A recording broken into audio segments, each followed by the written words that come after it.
Indonesia menjadi negara dengan hutan mangrove terluas dunia. Menurut data Kementerian Negara Lingkungan Hidup, hutan mangrove di Indonesia mencapai 4,3 juta hektar.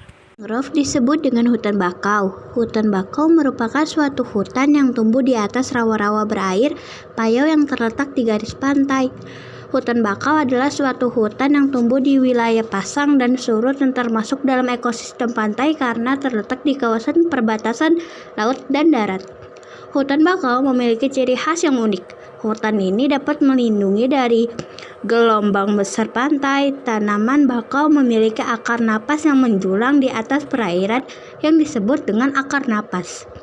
Dengan adanya akar napas tersebut, maka bakau dapat bertahan hidup di daerah pantai. Hutan bakau memiliki beberapa manfaat. Hutan bakau dapat menahan abrasi pantai terhadap daerah pesisir, penahan badai, menahan intrusi peresapan air laut ke daratan, menurunkan kandungan karbon dioksida di udara, dan penambat bahan-bahan pencemar yang bersifat racun di perairan pantai.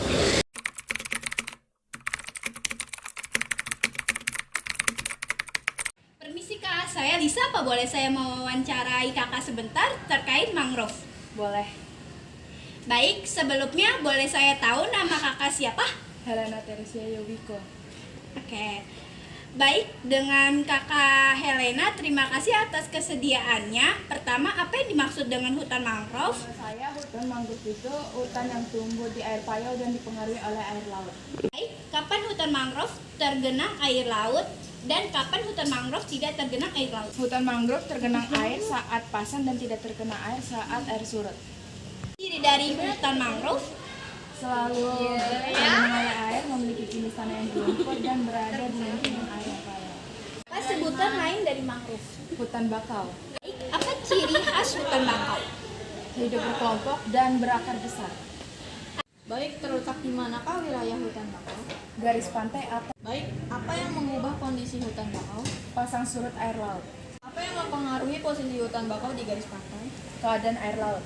Hutan bakau termasuk ekosistem pantai. Karena terletak di kawasan perbatasan laut dan darat. Bagaimana keadaan hutan yang terletak di perbatasan laut di muara sungai? Kadar garam payau. Apa fungsi fisik hutan bakau? Menahan abrasi pantai. Dari segi ekonomi, apa fungsi hutan bakau menurut kakak? Sebagai tempat wisata. Secara biologis, fungsi hutan bakau menurut kakak apa sih? Menurut saya sebagai pemasok sistem makanan organik dan penyediaan energi. Provinsi manakah yang mempunyai hutan bakau terluas? Papua Dampak jika hutan bakau rusak, membuat kualitas air menurun. bagaimana bakau beradaptasi? Memiliki akar napas yang tinggi dan kuat serta memiliki kulit yang keras. Fungsi akar bakau? Membantu pernapasan sebagai penyerapan air dan fotosintesis. Cara melestarikan hutan bakau menurut kakak? Melakukan pembibitan tanaman bakau, penanaman kembali, memperluas kawasan. Terima kasih untuk ketersediaan Kak Teresia untuk diwawancara. Terima kasih. Wassalamualaikum warahmatullahi wabarakatuh. Sama-sama.